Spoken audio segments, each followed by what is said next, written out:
Welcome to steno dictation. अगर आप हमारे चैनल पर नए हैं तो हमारे चैनल को सब्सक्राइब करें और बेल आइकन जरूर दबाएं।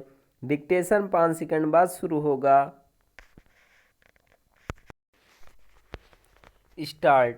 इससे सुखद और कुछ नहीं कि नए वर्ष का शुभारंभ भारतीय अंतरिक्ष अनुसंधान संगठन यानी इसरो की एक और उपलब्धि से हुआ।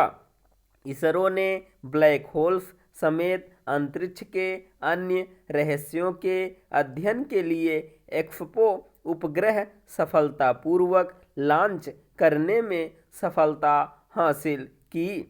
यह अपनी तरह का पहला उपग्रह है। इसरो की सफलताएं भारत को गौरवान्वित करने वाली हैं।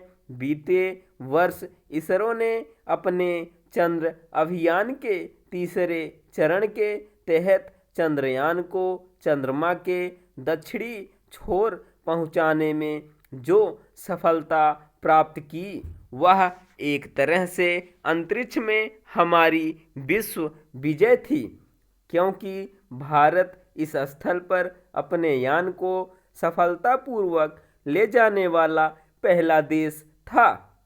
इसने पूरे विश्व को चमत्कृत किया था।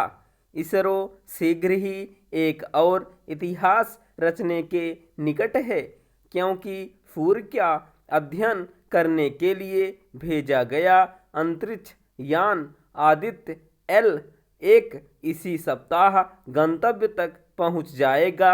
इसरो प्रमुख ने हाल में अन्य आगामी अभियानों के बारे में जानकारी देते हुए बताया कि यह वर्ष जहां गगनयान अभियान की तैयारियों का होगा, वहीं 50 से अधिक अंतरिक्ष अभियानों को शुरू करने का भी।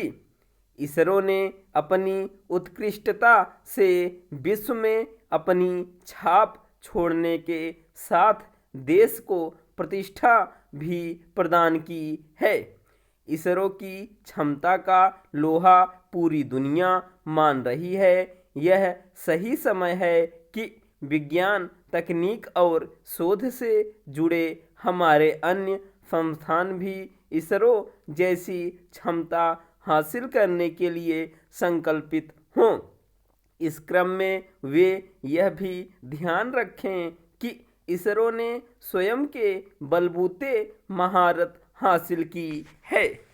इसरो शरीकी महारत अन्य संस्थाओं और विशेष रूप से रक्षा अनुसंधान एवं विकास संगठन जैसे उन संस्थानों को प्राथमिकता के आधार पर हासिल करनी चाहिए जिन पर उन्नत आयुध सामग्री बनाने की जिम्मेदारी है। यह सही है कि हिंदुस्तान एयरोनॉटिक्स लिमिटेड ने तेजस के रूप में हल्का लड़ाकू विमान बनाने में सफलता प्राप्त की है और कई देशों ने उसे खरीदने में दिलचस्पी भी दिखाई है, लेकिन इस विमान के कई उपकरण आयात करने पड़ रहे हैं। एक तथ्य यह भी है कि रक्षा सामग्री के निर्यात में वृद्धि होने के बाद भी भारत को बड़े पैमाने पर युद्धक उपकरणों का आयात करना पड़ता है। युद्धक सामग्री के मामले में भारत को जितनी जल्दी संभव हो आत्मनिर्भर बनना होगा।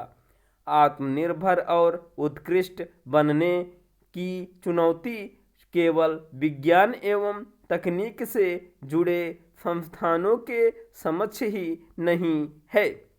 इस चुनौती को उन सभी संस्थाओं को स्वीकार करना होगा जो नागरिक जीवन को सुगम और सक्षम बनाने के लिए कार्य करती हैं।